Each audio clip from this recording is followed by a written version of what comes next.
Briana, welcome to the platform. How's it going? Yeah, things are going okay. I mean, it's okay as they can be in these times. But Right. yeah, I'm doing good. Thank you for the invitation. Hey, Happy to everybody. have this conversation. Everybody was like, "Hey, you gotta talk about this." So I was like, "Well, we gotta make Yeah, it happen." So the yeah. universe, aligned everything together, and then we Mhm. had Denzel on here, plugged us in. Shout out to Denzel. And yeah, this will be interesting because, Yeah. yeah, because I am uninformed in a lot of ways, I believe. Okay. And Okay. so I think it's many of us, especially men, Mhm. about reproductive justice. And so you finna Mhm. school us all Mhm. and drop some gems and knowledge and be a myth buster. But before we get into it, just tell us about, what I'm saying, a little bit about who you are, what you do, your organization that you work for, and we can get straight into it. All right, cool. Yeah, so my name is Briana Perry. I'm originally from Memphis, but I'm in Nashville a little bit. I initially came to Nashville to go to school at Vanderbilt, and that's actually where I learned about reproductive justice. I was a women's and gender studies, sociology double major, and I just started reading about it, and I think it was really impactful for me because I don't know, it was just kind of like thinking about my life and my experiences. Like, I come from a single parent household, my mama, being raised by a black mama and those experiences. And so, reading about it really stood out to me. And at the time, I just, was just thinking about it in a sense of like, oh, this is like, maybe this is just theoretical. I didn't Right. really, I was learning about like organizers and activists, but I didn't know that was like a role for me, like that was possible for me. And so it wasn't until when I moved back to Memphis in 2013, the next year, I actually got connected with the organization I work with now, Healthy and Free Tennessee. So during this time period in 2014, it was really hard year. So one, like that spring, a really harmful bill went into effect. It went into law, and so Tennessee became the first state in the country to pass a law that essentially criminalizes pregnancy outcomes, but it criminalized pregnant folks who use substances during pregnancy and gave birth to babies who exhibited this syndrome. It's called neonatal abstinence syndrome, and Wow. it's very treatable. It's essentially treating withdrawal. But this was something we were like, this is a public health issue, and it's being criminalized. And I think that really just like blew my mind. And so I didn't know this, Yeah. but there's this narrative that happens that you see and it's portrayed in movies and in places like that many people believe that women shouldn't do certain things like smoke cigarettes, do any type of like substances that could cause harm to the baby. And so maybe a lot of people was criminalizing women, personally, and not even knowing it. And now, like, to find out it's actually like it's laws, policy in place that actually can, like, is it like could it be lead to jail time? Could it lead to the kids being taken away from the parent? Is that those are some of the consequences? Yeah. So just to like speak to what you said about like, Right. in movies, what we see. Right. So one, those are like just thoughts and stuff out there. Right. And like, if you think about the research, so first of all, the effects of like alcohol and smoking is different than like the effects of, let's say, you smoking weed or something like that. And I think people just kind of group all those things together. So that's one thing. Okay. But with that, I think that a lot of times we're not asking the right questions. Okay. It's like, one, like again, like some of these substances, like, there have been a variety of people who, for pain, pregnancy is a lot. Right. I've never been pregnant, but like Right. still, like, for pain management things that come up, like marijuana can help with that. But there's this stigma around it. And again, because we group all these things together and, thinking about the 90s and the crack epidemic, crack babies, Right. which scientists have shown that like this whole crack babies, that was just a myth. That was just racist. Wow. Yeah, like there weren't these long-term, effects that people were saying. And so all that has been debunked, that has been, seen as like, these are rooted in racist stereotypes. Wow. And so that's something. And so, like, just to show how, like, our views and biases and perspectives, like, how that, like, lead to policies. Because that's what it is really. Propaganda stereotypes lead to policies. Exactly. And so with this particular bill that passed in 2014, that kind of, got me, really started in the work, it did lead to jail time for some women. So the arrests were mainly concentrated like in East Tennessee,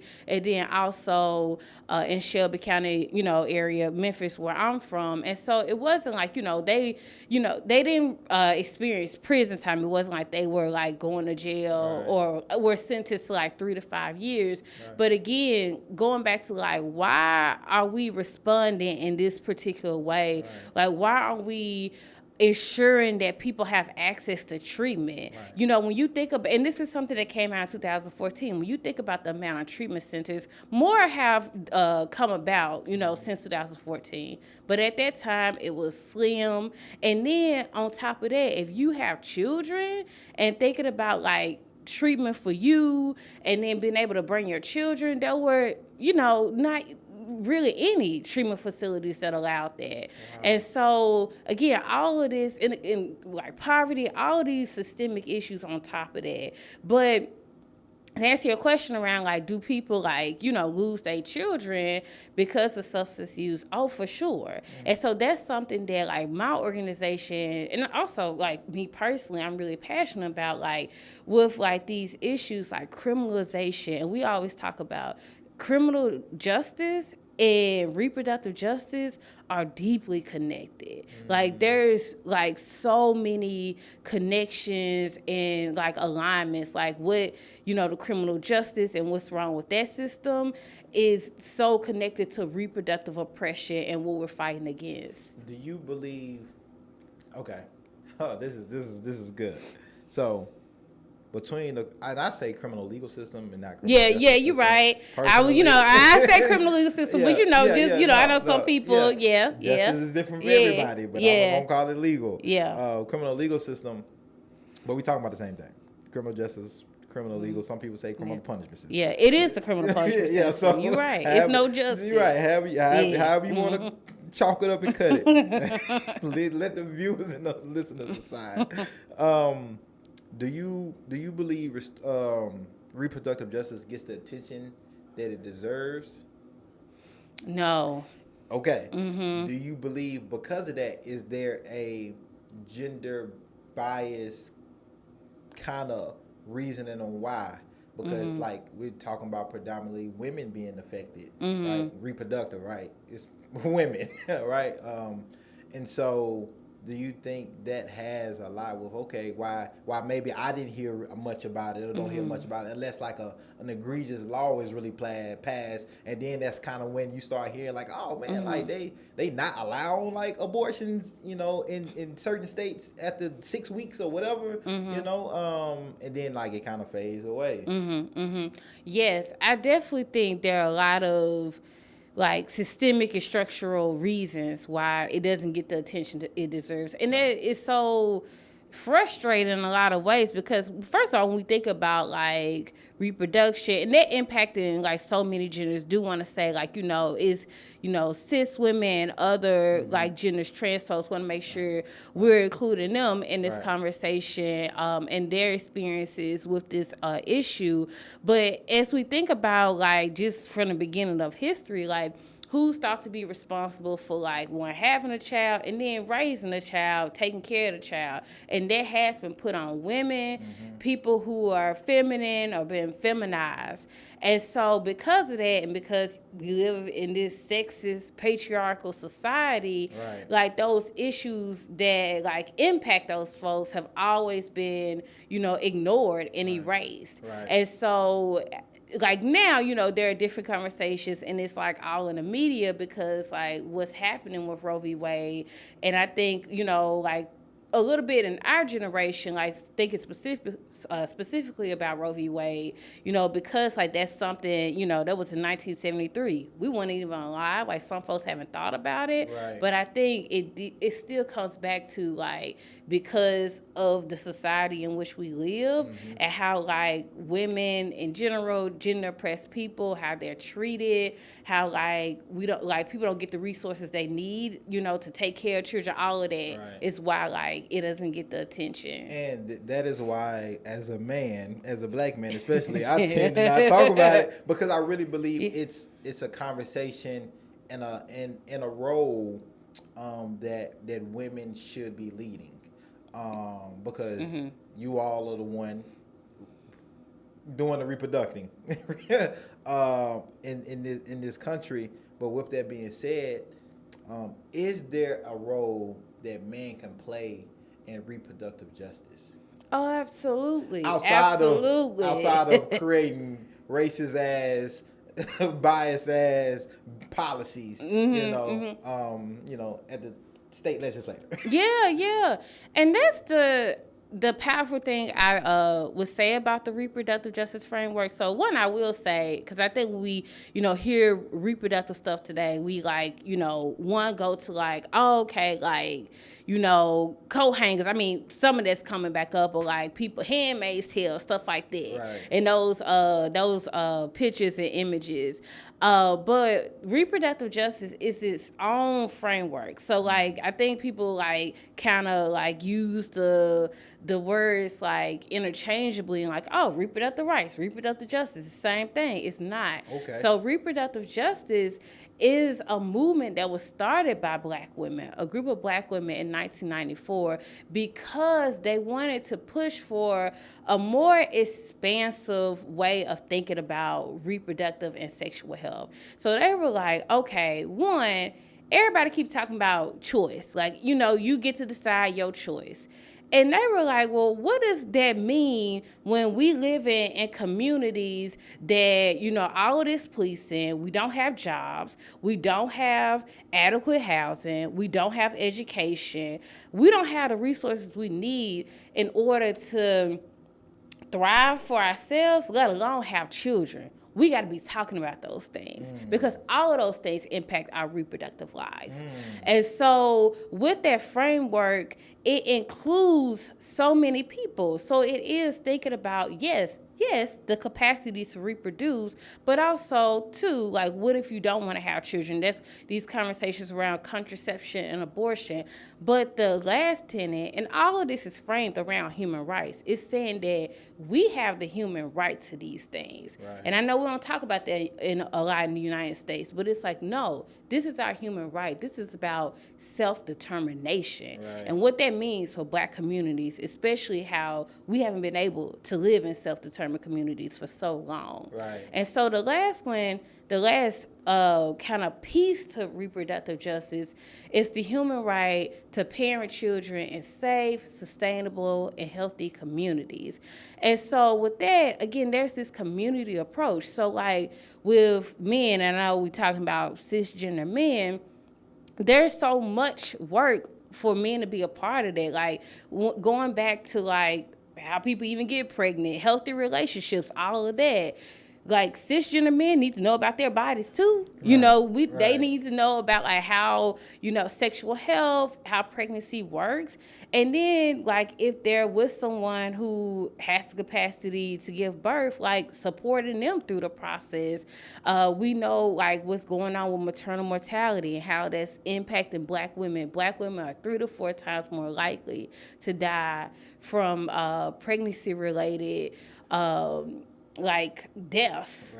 Right. Just not being listened to. Yeah, exactly. And so I saw this article, and some people, had some thoughts around it, but it was like this black man talking about how he wanted to get a group of black men together to like, it was a little bit like being a doer, but he was saying like, I really want to be supportive of my partner and understanding that this is this like familial community approach that is a part of our heritage and lineage to begin with. So when like I think we make this separation, and we got to be clear, the state has made this separation. Right. That's not the legacy we come from. Right. Like with raising children, families, all of that, it's always been everybody. Right. So just to say that, like, yes, cisgender men have a role, and I know sometimes it's tricky, like, oh, I don't want to be in front, but if we think about it from that context, and also, like, we're talking about self-determination and bodily autonomy, that includes all of us.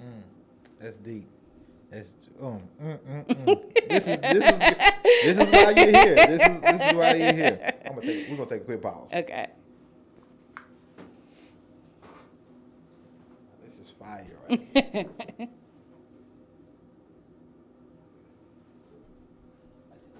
Right quick.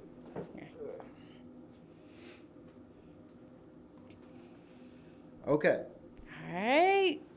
Nah, this is fire. So look, I'm finna be real ignorant right now. All right. Okay. Because I'm here to learn Uh-huh. as a man, and also I'm here to ask all the brave questions that people don't want to ask, because we're in this counsel culture, and you can get counseled for trying to be informed, right? But this is a brave space. So you brought up one thing that I think when people think about reproductive justice, at least myself, is abortion. Right? I think a lot of times the mass kind of awareness is always around abortion when it comes to reproductive justice from my lens. A lot of the stuff that you brought up, me personally, I've never connected it to reproductive justice until you just said, hey, it's more than just like a choice, like whether you pro-choice or not. It's all these other things, and I'm glad you broke that down. But this is a conversation, this is a kitchen table conversation I've had, and I want to bring it here with you when it comes about abortion. Now, we talk about pro-choice. Do man, or should man, when it comes to abortion, have some type of say with their partner on whether or not a child should or shouldn't be aborted? Well, one, I will say some of the language first, because like correct the language, but that's me plainly talking as a kitchen table conversation, and that's the best way I know how to articulate it. Yeah, So help us, help me now. We out, help me. Yeah, so one, I was gonna say, like, we don't use the language of the right, so like so thinking about like a fetus, that's what we're talking about, and then again, depending on the stage of pregnancy, like some cells. Okay. And so, because I want to say that, because I think, like, with the right, like them throwing out pictures and stuff like that, well, all this misinformation, so we want to like get down to that, because again, like, I know people still learn about, the stages of pregnancy and gestation periods and all that stuff, so I want to say that. Okay. And so, this comes up a lot, actually. And I know there are, like, different conversations online that folks, like, kind of go back and forth. I saw this one thread. It was about somebody where, like, they had a conversation. It was, like, this both cis heterosexual couple. And the woman, like, she didn't want to maintain a pregnancy, but the guy did. And so she was like, okay, I don't want to maintain a pregnancy, but I will. But I don't want, anything, I give away my rights or whatever. And there was this deep old conversation about it, because like he was like complaining. He was like, well, this is not fair, all that stuff. And like people were saying a lot of interesting things. And so I was a part of training one time, and it was when I was working at Vanderbilt, and there was this guy who brought this up too, and he was just like, there's some complexities here, because I think like people like, because like we are talking about like what happens to a person's body, right? And you not being that person who goes through all these things, if you have to like, if you're maintaining a pregnancy, like all the stuff. And again, on top of that, again, think about Black people and maternal mortality, like death can be a result of that. Right. I think there are a lot more nuances there as well. Like, I think that, and again, it goes back into like how like we've talked about going back to this choice piece, because I think folks like you make it yourself and nobody else is consulted. You don't talk to nobody else, and it's like we know that's not true. Like Right. people are talking to like their partners, they're talking to family members, they're talking to other loved ones, friends, religious leaders, like all these other folks, because there's a lot that goes into making that decision. And so I would say that, again, it's very complicated. And I also like would say that in their needing to like those nuances and complexities, like people do take it to the other like extreme. Like they're like this legislation in different states that's coming out, and it's like, oh, the father, like, he can sue, and all of these things.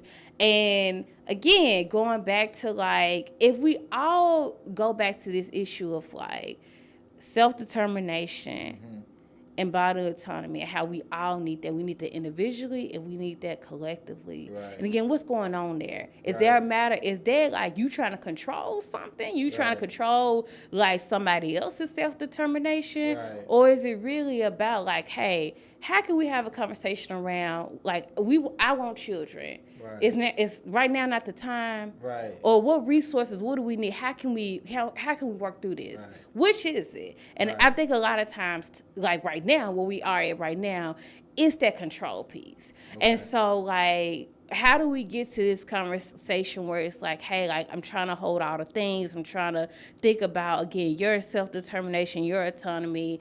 And I think that like as cis men, like with, just in history, like y'all just been socialized to control women, gender oppressed people. Right. And so I think that that's where some of it comes from. But I do get like this whole like, I think sometimes folks feel like, oh, like going back to your question around like, what's my role? And people don't feel like they're a part of this movement, which they really are. I think they feel like they can't ask questions or say things. They don't say anything, so they may not say, hey, actually, I want to have this conversation about maintaining this pregnancy, what it looks like, or how can we talk about children as a part of our relationship. Right. So that's how I think about it. Yeah, that's interesting. And you got me here reflecting about it. I just had it seemed like longer than it was, but I just had a son. He's gonna be 2 in May, or whatnot. And when that's when I started like just thinking about, man, what if I didn't want the child and my fiance Catherine, she did want the child, or vice versa, right? And what are those steps? What is the help, the assistance, without it being something contentious? Because I think, like you said, I think the state, separates people, right? Create these barriers. And I think more so for men, we look at it because, we only know one way to look at it, I think, and it's from like a really toxic place, I think, for most of us, unless we do the work. Yeah, we need some healing around that. We need some healing around that. And then too, and this is just me speaking as a man too. I think now that we're seeing a lot of these conversation around like just equitability, around just equality, around just gender, right? And I think as men, and I'm gonna be honest, just myself, as men, it's like, okay, how far does that go when it comes to gender? Does that cross over into something like abortion? Where, okay, if we're gonna be, have a equal share and equitable share on this decision, is that still in the lines of where we're trying to take society in a lot of different ways when it comes to gender, which women are probably more affected by in a negative way than men, because it's the foundation of how this country was built, right, and maintained, and just leaving women out of a lot of things. And so that's the lens that I hear a lot of my peers, my male peers, and that's a lens that I think I've thought about it in past, and a lot of stuff to this day. And so that's why I wanted to really bring that up. It's like, well, as from a man perspective, if my woman say, no, I don't want to have this baby, and it comes to the point, well, we done it together. We didn't, we made this baby together, because that's also used if the narrative is when the man doesn't want to be a part, it doesn't want the baby. It's like, well, now you can't back out now. I didn't do this by myself, right?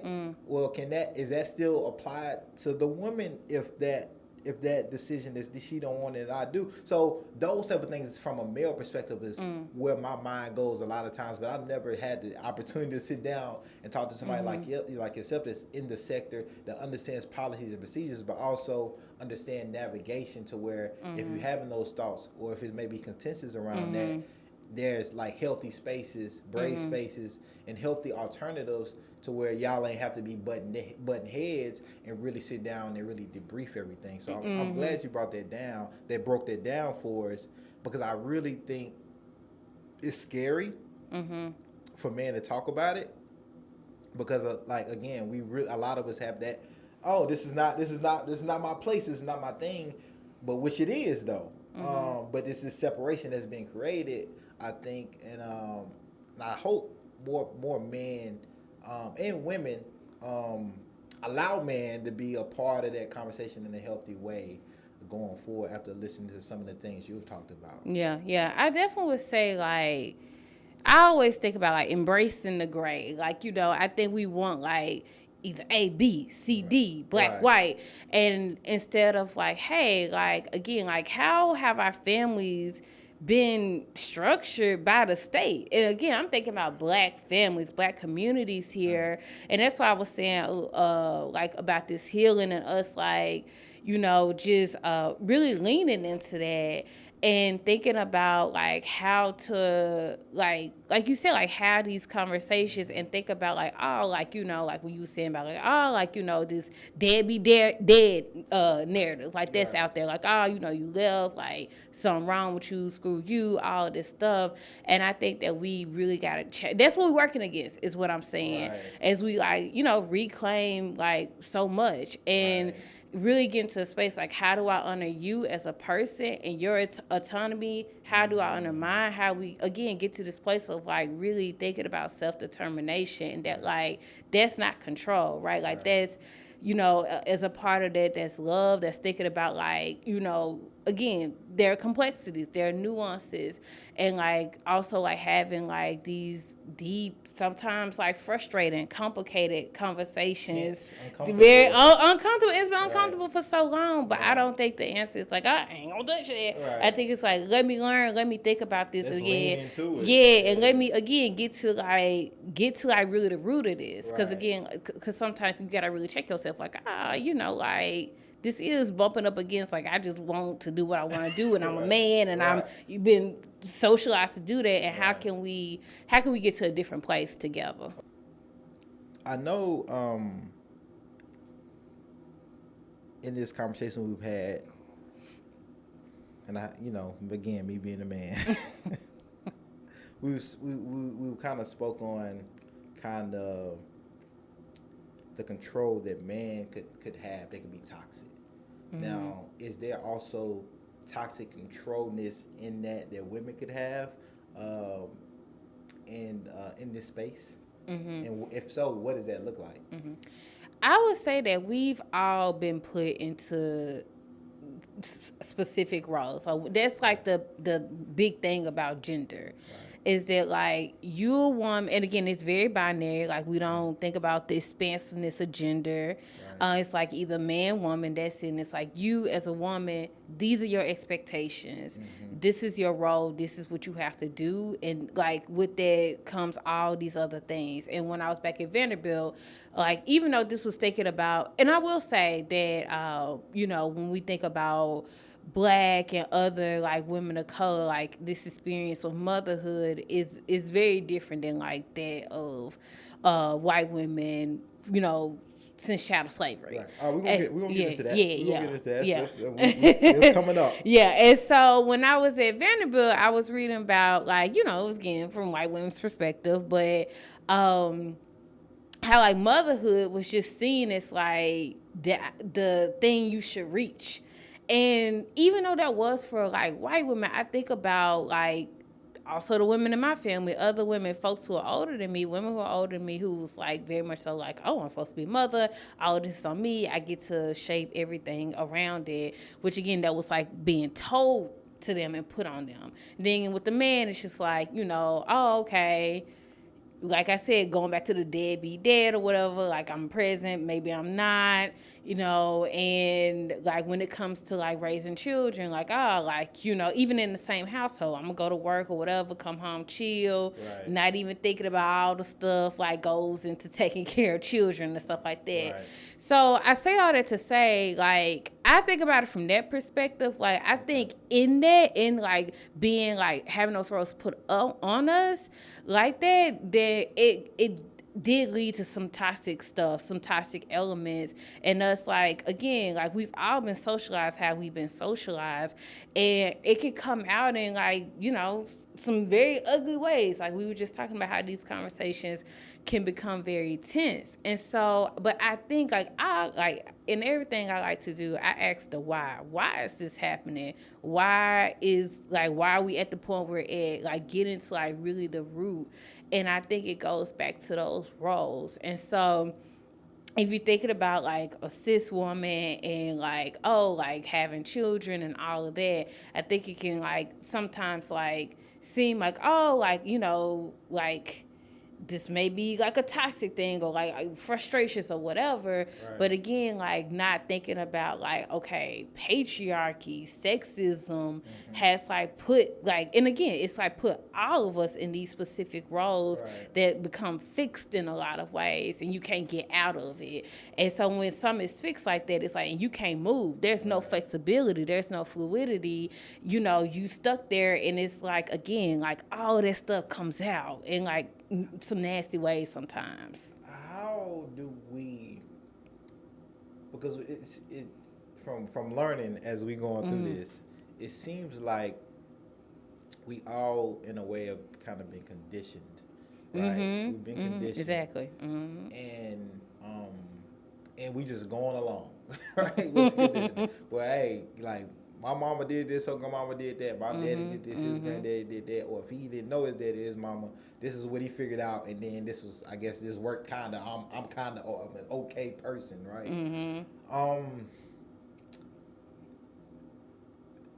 Is there support? Because me just having a son, right? Go to the hospital. They teach. They show you everything. As far as how to swaddle, right, bathe, if the woman is going to be breastfeeding, show her different breastfeeding techniques and latching and all of this stuff, right?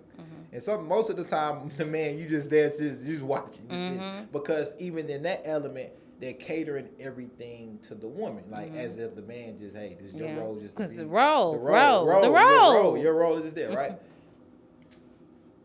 Do you think some of these conversations that we're having and breaking down some of these roles and eliminate them, should that be happening? Where should that happen at? Should that happen, pre-birth, post-birth, in both? People go to marriage counseling before they get married, right? To figure out and like making sure everybody's on the morals and values on the same goal. Should there be something like that? Or is there something like that future parents can, or prospective parents can tap into? Those conversations should be happening like before you ever get in a relationship. Really, ideally, like your childhood and how you raising your children, because. And I think about going back to like what I was saying, man come home, chill, whatever, and how like a lot for like so long that was the case, and like not understanding, knowing like especially if it's a black mama, she don't went to work, she came home, now she got to cook, now she got to wash dishes, now she has to wash the clothes and stuff, get everybody to bed. For the next day. Exactly. And so. Like in that, it's like, well, one, like the messages that kids receive in that. So that's why I said it has to start like way before that. And why aren't we teaching like everybody, like how can you be like how can you sustain yourself as an adult All of these things you need to know. Like everybody, like of all across genders, need to know how to take care of themselves, and that makes its way into the conversation around parenthood.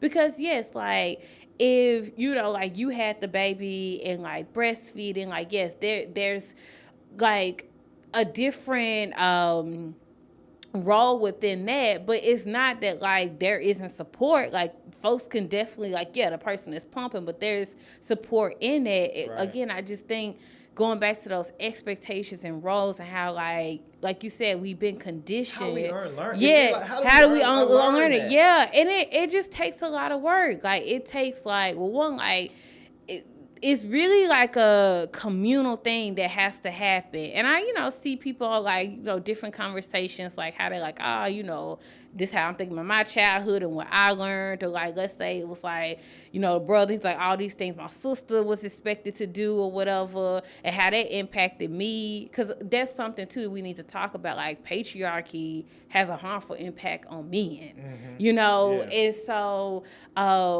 I've seen people, talk about like, oh, this is my healing journey and therapy and all of this. And so like, I know that in a relationship it's a partnership. So this ain't all on one person with taking care of a child. That I know that it's like me too. And I need to like, again, think about like, yeah, maybe at times like the role will be a little different. This is my child too. And I'm going to take care of my child as well. Right. And like wash clothes and, help with the homework and stuff like that. Right. And so like, ideally, it would be like how we raise our children differently. But like now, I know we all here, but that conversation, like those things should happen before a relationship. But while in a relationship, you do need to think about that. Like, do we want to have children? How are we going to think about parents and how we're going to co-parent? Like, how are we going to do these things together? How are we going to split this up before the baby gets here? Because like, I know all that becomes so complicated after the baby's here and can lead to people breaking up, all that stuff. So it has to happen before. You got me thinking. You got me thinking of something I'm proud of myself. And I'm like, I got to give myself my flowers. I'm going to give myself my flowers. Because this is what I did, though. This is what I did. As my fiance, Catherine, shout out to Catherine. Black queen. But I think I know for sure, I think she was like subconsciously like trying to take on those roles, right? And I had to like say, hey, I'm here. I can, what I'm saying? I can do these things too. Like outside of breastfeeding, like I can do some of this stuff too. You don't have to put it all on you. And as you're thinking, I caught it. Like in the moment, like, hey, this ain't the 50s. This ain't 30s or 40s and way back, right? I ain't gotta just come on chill and you got the baby, you do everything I eat at the table, and this ain't those times. And I think like that's a great role that men could play. Just reflecting on it as you were saying it, like, hey, like if you see your spouse, or your partner, doing a lot of the like just subconsciously doing a lot of the work, you could step in and say, hey, now I'm capable just as you to do some of these things. Let me let's do that. And so I had to give myself my flowers in that because I did that because I try to be intentional around this and not like in respect the relationship and making sure like, hey, like we don't have to have gender roles, right? I don't have to, do this or do that. Traditional ones, traditional ones, right? And if you want to create those yourself within your partnership, that's fine. I think, and that's healthy. But I think a lot of times we just subconsciously get into that mode, unknowingly, right? And so I gotta bring them up. I really don't want to, but I gotta bring them up. Kevin Samuels. I don't even really listen to him, but go ahead. I don't either, but he's, people senior stuff. I don't either, and what he's made me think about that I want to ask you is there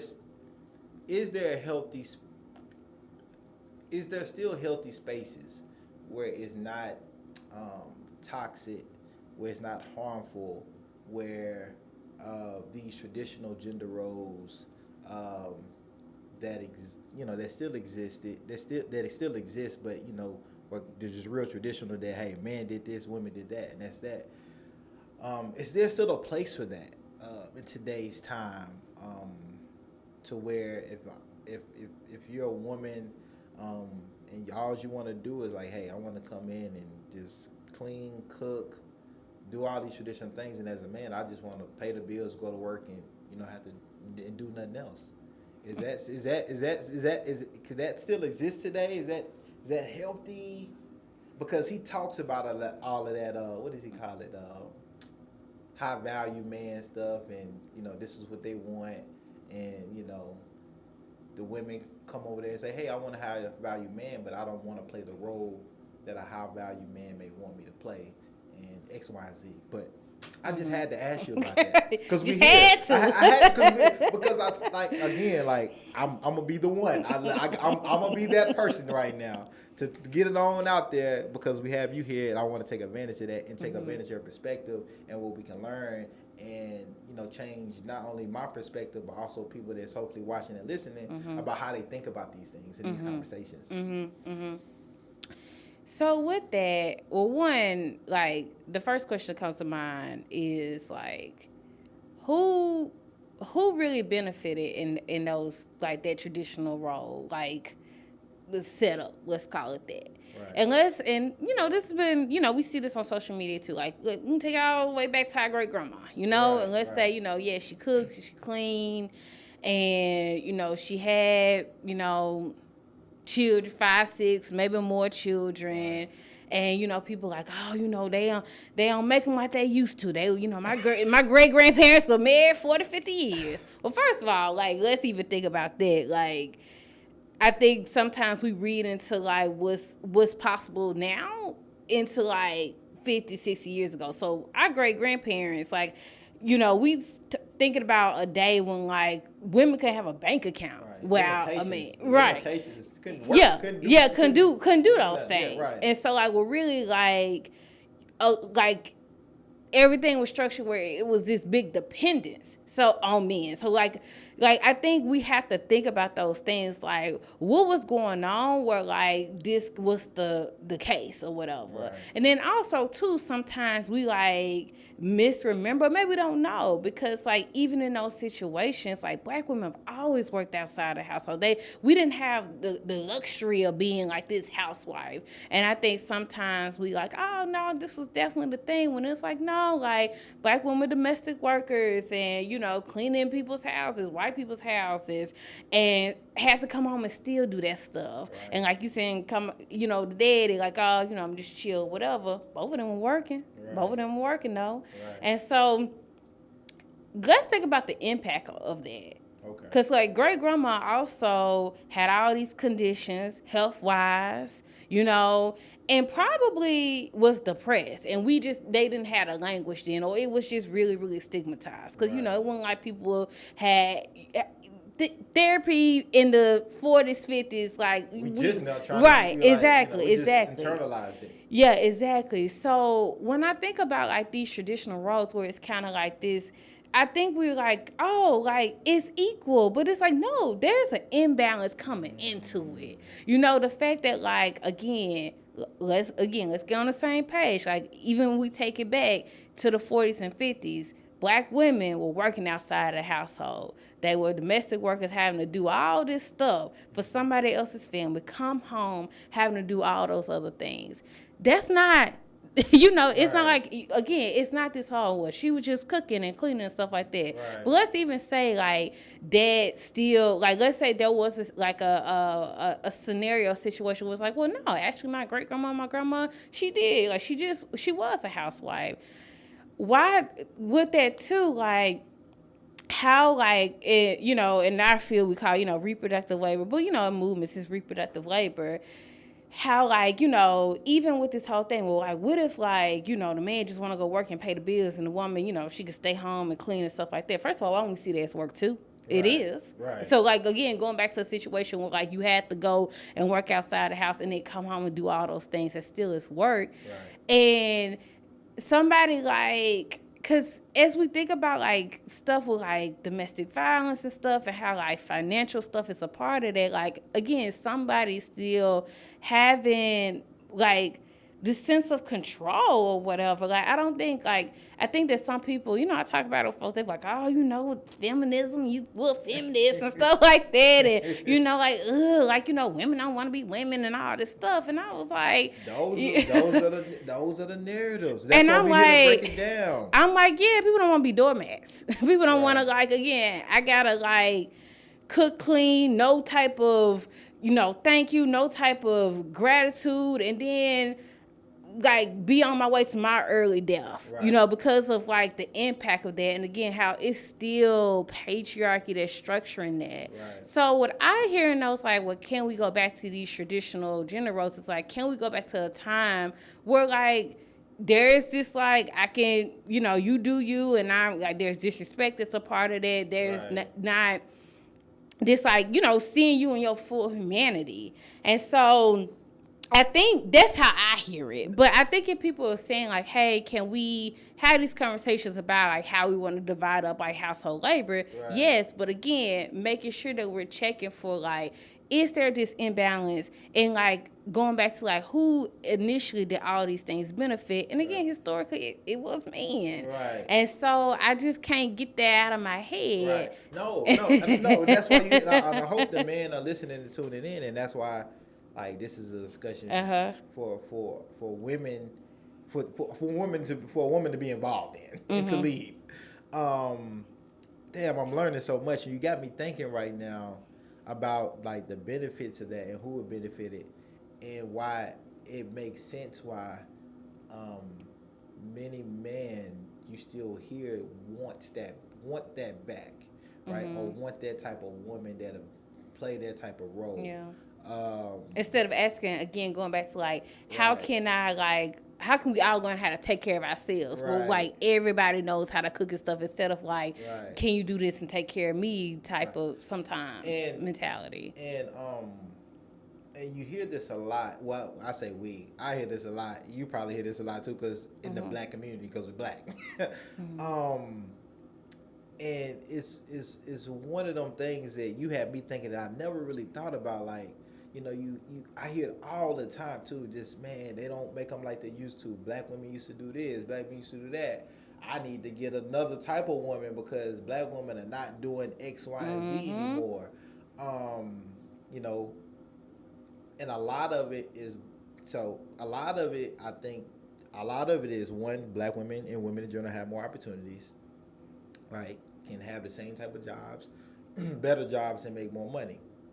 Be the most educated people in the country, right? And it seems like, with all that being true, like, men and black men probably subconsciously don't like it. It's threatening. And that's what you got me thinking about. Because I don't know if this is still true, this a couple years ago, but I was seeing that black women are not having as many kids as they used to. Right. I think they maybe be averaging like one child, maybe 1.5, something like that. But like the reproductive community of the black women is going down, and a lot of this is because they staying in school, focusing on careers and all these other great things, instead of just having kids. Like oh, you supposed to, and that just really got me reflecting on, damn. Like, what does that say about us as men, especially black men? We say we want to see our black women win and champion them, but at the same time, it's like, but y'all need to be, you know, still do all that great stuff. Go to the doctor's office, lawyer's office, organize, do all these, be an executive director, but still, I need you to still become a home. I would still like you to cook, clean, and all these things.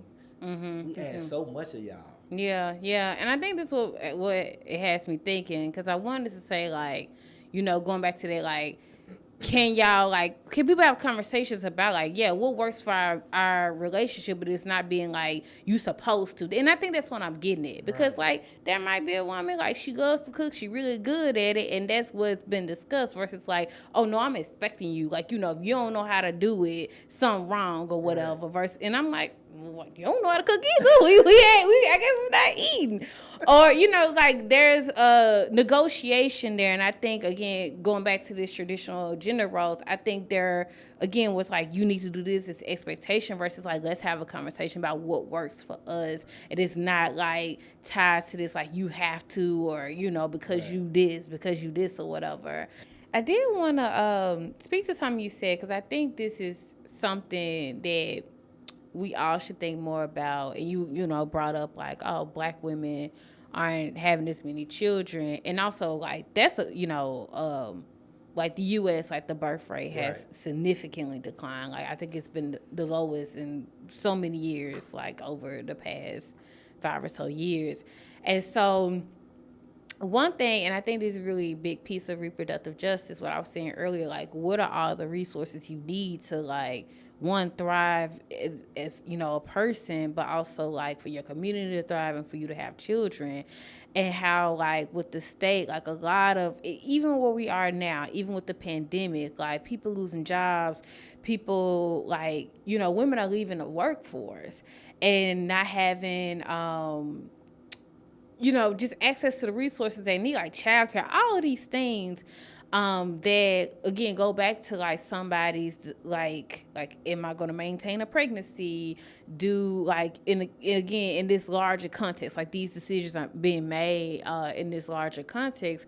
But I don't know. I'm really just thinking about like resources, because I think that sometimes we miss that, because I think and that's sometimes the danger of individualizing some stuff. And it's like, like, why don't we have like these resources? Like, why, like, because I'm always like, if a person, like, if you do not want to be pregnant, if you don't like want to maintain a pregnancy, going back to self-determination, you need all the resources available to you to like be able to terminate that pregnancy.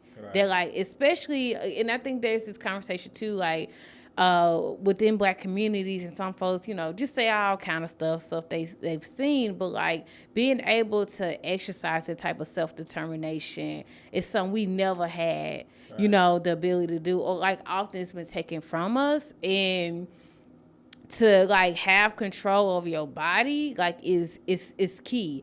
And also too, like just want to make sure like I speak to that other piece around like how like the government is not providing resources to folks, like with reproductive justice framework. Again, it's like the right to have a child, that's a part of it, as well as right not to have a child, and parent the children that we have in safety, healthy, and sustainable communities. And so just to say that like people need resources across the board. And I just think about that, like how like climate change, all these things that are happening, where like folks are just like, wow, like like, and like all the like taking of like resources, austerity, all of that.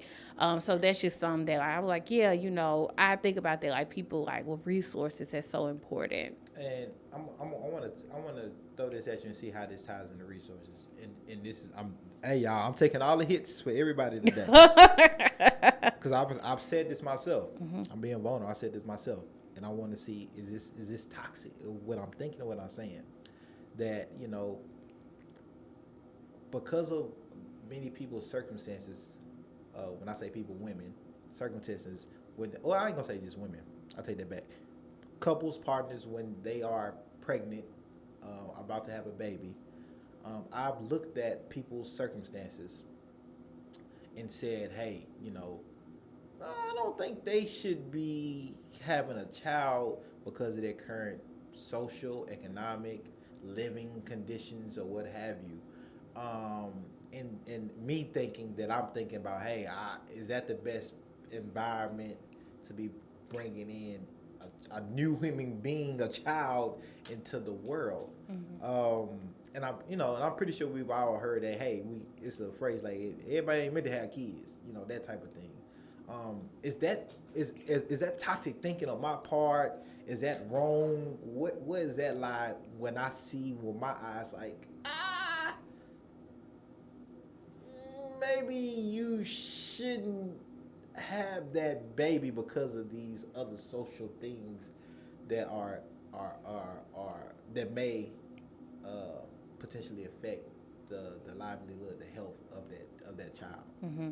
I would say you're looking at it from a position that you've been taught to look at it from, and that's like give it to me straight. You've been taught to like who we are trying to push on people like our narratives are like who should be a parent, right. But that comes from the state. Just again, like remembering that like the state has done that in so many ways to like Black communities, indigenous, other communities of color, like determining who gets to be a parent. Right. And it's not like this conversation around like, okay, if you want to be a parent, what is everything you need and how we can ensure, again, it's a community, right, that you have everything you need in order to be a parent. Like, it's like, that's not like what we're talking about. Right. It's all this judgment and stigma instead of like, hey, like, you know, like, again, like, how can we come in and make sure there's support and that, and all the different things that come up. Like, I'm not sure if you follow Moms for Housing. It's an Oakland group. I do. I know of it. Yeah. I know yeah. of it. So, people had a lot to say about that. They were like, oh, you know, you got children, you don't got no housing, like, you a bad parent, like, your children should be taken away from you. I'm like, hey, housing is a human right. These are, like, we don't see these things as human rights violations, and I definitely think we should. Right. And so instead of being like, oh, no, I don't think you should be a parent or whatever, it's just like, okay, let me take a step back and, like, think about, like, one, like, all the things that are going on in your life. And I think that, like, there is this piece, and I think sometimes for folks what they're really trying to get at is, like, it's right now the right time. Again, like, thinking about, like, do we get to make that decision? We don't. But really what it is like, what really it comes down to is, like, this is what a good parent is. Like, you know, putting this thing on a pedestal. Like, a good parent is X, Y, Z, or whatever. Right. And that actually, in a lot of ways, can be tied back to white supremacy. I don't think we think about that.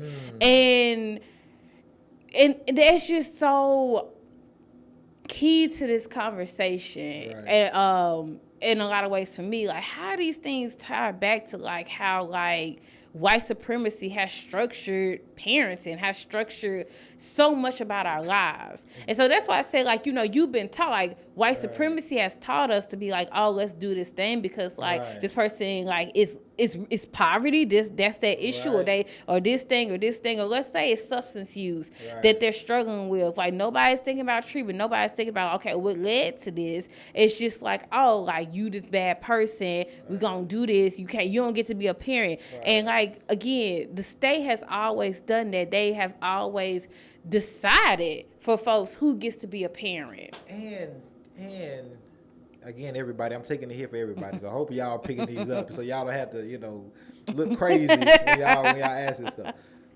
But you got me thinking that, so naturally, and this is me, I've said, man, maybe, you know what I'm saying, maybe you should get an abortion, you know, and this might be telling, you know, me, another guy, or maybe even a female friend of mine, like, hey, maybe you should think about abortion.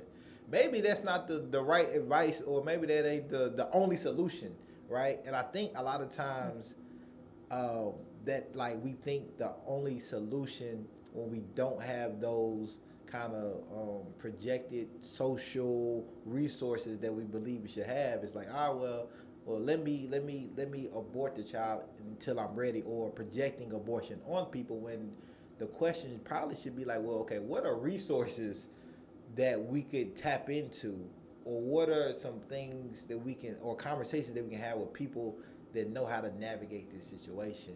And maybe the lack of that type of awareness is why we only think that the solution to fix the issue that we believe is an issue is getting an abortion. Mm-hmm. And I would say it's holding both of those, because like I was saying earlier, like, my vision for a liberated world, and, you know, other, like, reproductive justice organizers and activists talk about this, is like, you know, abortion being accessible, people, like, you know, it's covered, you know, there's, like, no barriers to it. Because, again, going back to self-determination, we got to see it from that level. Going back to bodily autonomy, that should always be an option, like, for folks. You know, we should, like, you know, we should I'll like make it more accessible and remove barriers, because that's like where we at now. It's so many barriers. Right. And with that, also, again, if we live into the reproductive justice framework, it holds all of that. It's like making that accessible, like contraception, all the things people need, the totality of their reproductive lives. Because you know what? Like, right now might not be the time, but I may want to be a parent later. Right. So making sure I have access to doulas, somebody to be there, a support person to like help hold that process. If I want a midwife, like going back to the conditions under which one gives birth. Right. Okay, maybe I want a home birth. Right. That was the thing, back like thinking about the 1800s with like midwives, providing all of the health care, like in communities, especially thinking about Black communities, like, delivering babies, but also they did abortions too. Right. And so, but now people are like, just go to a hospital. That's the only option. Right. Oh, and the only option is to get a C-section. And a lot of that is coerced, and people don't even think about it. Right. So it's like that should be a part of the conversation as well. Like we have to hold all of those things and not saying like, oh, like if this is this, then we don't need that. It's like, no, we need all of these things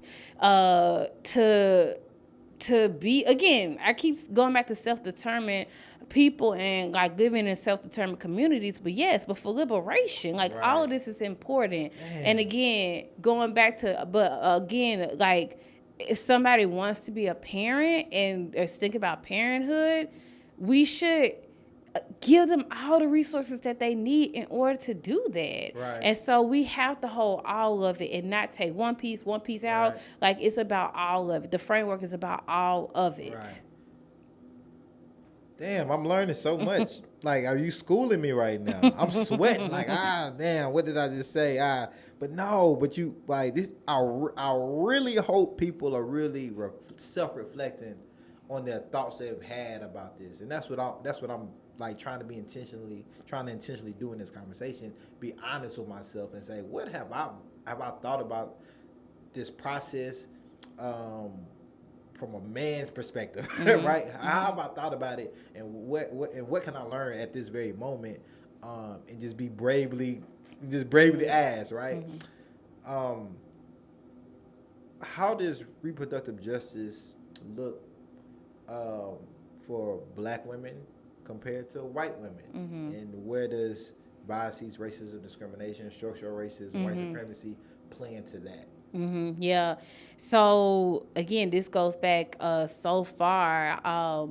Like the reproductive experiences, like again, just taking Black women versus white women have always been, and women of color overall.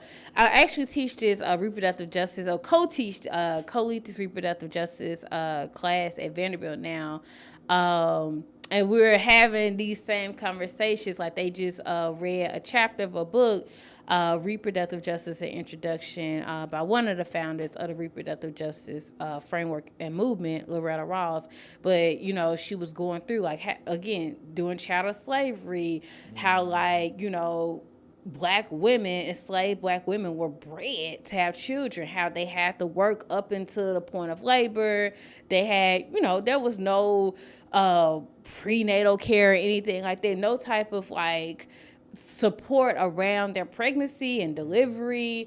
But even still in that, there was resiliency. So I want to say that, like, even, like, in faced with those like tough conditions, like Black women still have like resisted, and that's how we got the reproductive justice framework.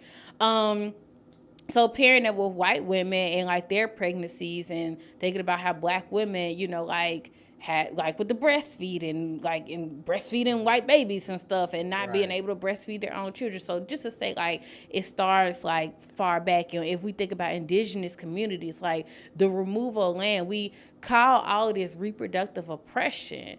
And so, like indigenous women, like also like having their reproduction controlled, and, the taking of indigenous children and putting them in boarding schools and all of that.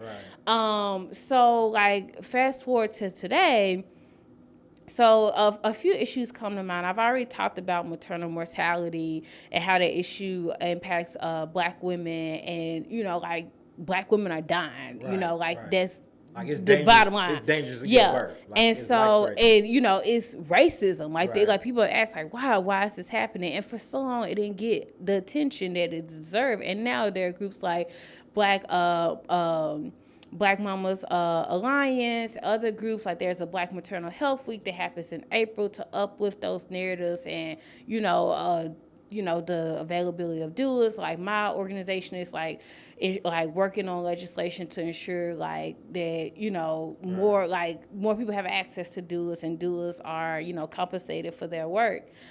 So we think about on that front, but also thinking about what's going on with abortion, because there is a lot that's going on with abortion. So Saturday was the 49th anniversary of Roe v. Wade, and a lot of folks are saying, like, is this going to be the last one? And so with these abortion, like, restrictions and bans, like Texas, we, saw that, and with Mississippi, and like those two, cases, they'll be heard by the Supreme Court. They'll, give a decision within the next few months. And something that we've always talked about is, one, again, going back to like how this is linked back to criminalization. Right. And who's more likely to be criminalized? Black and other communities of color. Right. And so these abortion bans and restrictions harm Black women, Black folks more, than like white women. Right. Because thinking about, like, going back to what I was saying, like, like the barriers, there's so many barriers, so many restrictions in Tennessee, like waiting period, all of this stuff, like bills that come out, every, session. Right. And those restrictions and bans disproportionately impact Black women, right. Black folks, communities of color.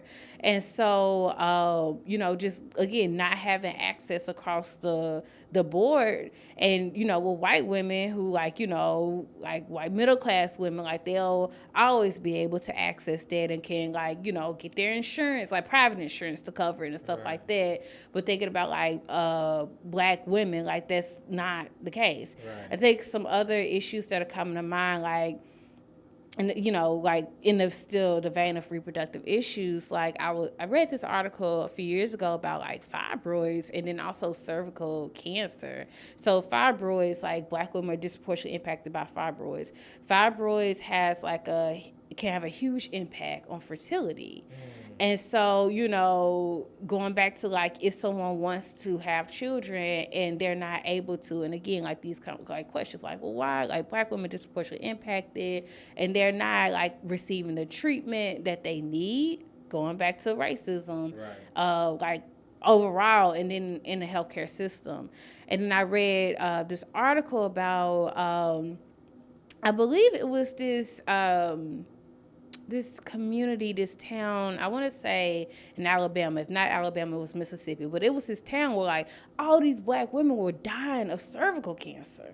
And cervical cancer is highly preventable. Like, if you get pap smears right. every, year, like, they can, like, catch it early, is what I'm saying. And they can, right. They can get it under control. And they found, they're like, well, like, these Black women are living in a state, like, they, like, are poor. They don't have private insurance. They're relying on Medicaid. But guess what? They, the legislators did not expand Medicaid. And in Tennessee, we didn't expand Medicaid either. And again, how, like, Black women are more likely to be on Medicaid and, like, not have those, like, preventative, like, reproductive sexual health services covered. Right. So anyway, those are just, some things like that come to mind, but it's so historic. Right. And, like, Black women, like, last we want to add, like, when it comes to the child welfare system, we call it the family regulation system after Dorothy Roberts. Like, so many Black children get taken from their families. And, like, you could just, like, read through, like, all the little things, like, oh, like, a child, like, let's say, like, maybe bump his head against the wall or something, and the mama, like, the parents immediately took the baby to the hospital. And then now it's like, because you a Black mama, Because, like, you know, again, going back to who gets to be a parent, you know, the state has decided black folks shouldn't be parents. So it's like now, like, you tried to harm your child. Now we're going to do a DCS investigation, and we're going to take your child away from you.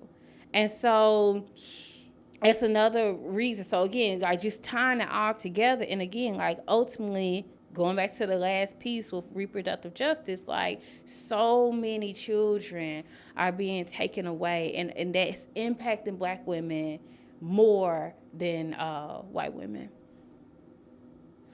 Now look, if y'all ain't blown away, I don't know what to tell you. I really don't know what to tell you. Look. We can sit here and talk about this another. I know it's a lot I can say. It's a lot, and I want to keep bringing you back because I know it's stuff always happening, and there's people like me that ain't tapped in. But now that I know you have a relationship with you, building one, and know more about what's going on, because one, I need to do some self work, and like. You can be my accountability partner I need because you have me thinking now, and I hope everybody else is, especially men and black men, are thinking like, oh shit, like I didn't got a lot of stuff wrong. At least be open enough to admit it, right? And if you just want to lie to yourself, well, hey, you know, maybe you get it down the road. But I want to leave you with the last words. Like, what else can you tell us of how to be allies in this? How to direct people for support, how to get support ourselves if we need it, and reproductive justice. Yeah.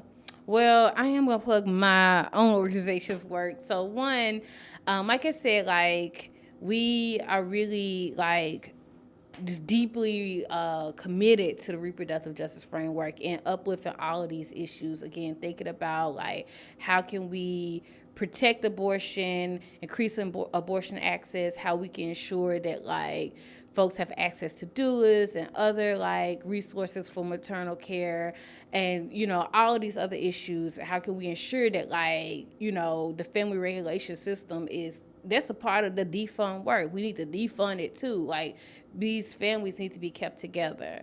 So in all of that, we have like every year we have a day on the Hill, and so a day on the Hill is specifically lifting up mamas and mamas and caregivers of all genders. And so that's February 23rd. And you can go, on our socials, Healthy and Free Tennessee.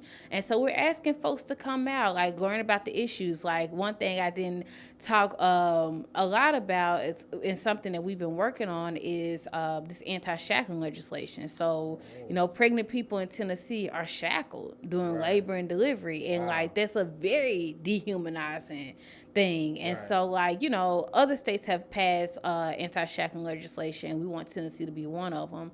And so at this day on the Hill, we're going to talk about these issues that are coming up and just like, the state of like reproductive justice in Tennessee when it comes like policy wise. So definitely encourage people to like check out that day on the Hill. Definitely look us up, Healthy and Free Tennessee, to find out more about our work. And I think just further with that, like going back to just how we start this conversation with reproductive justice, like it is like it encompasses so much. I think that like we like just a lot of folks, people I talk to, they're like, oh, I didn't know about this. I thought it was just this one piece.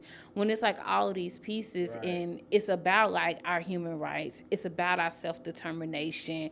It includes cisgender men. It's about like it incorporates all of that.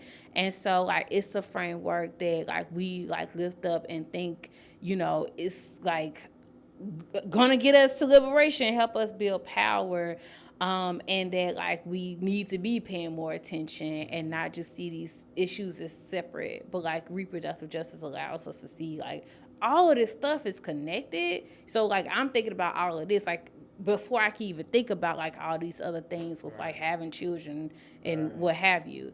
So just want to uplift that like reproductive justice is a very dope framework. No, it is dope. It is dope. No, it is dope, and it's more dope now that you didn't brought it to deep dish. You know what I'm saying? So I appreciate you.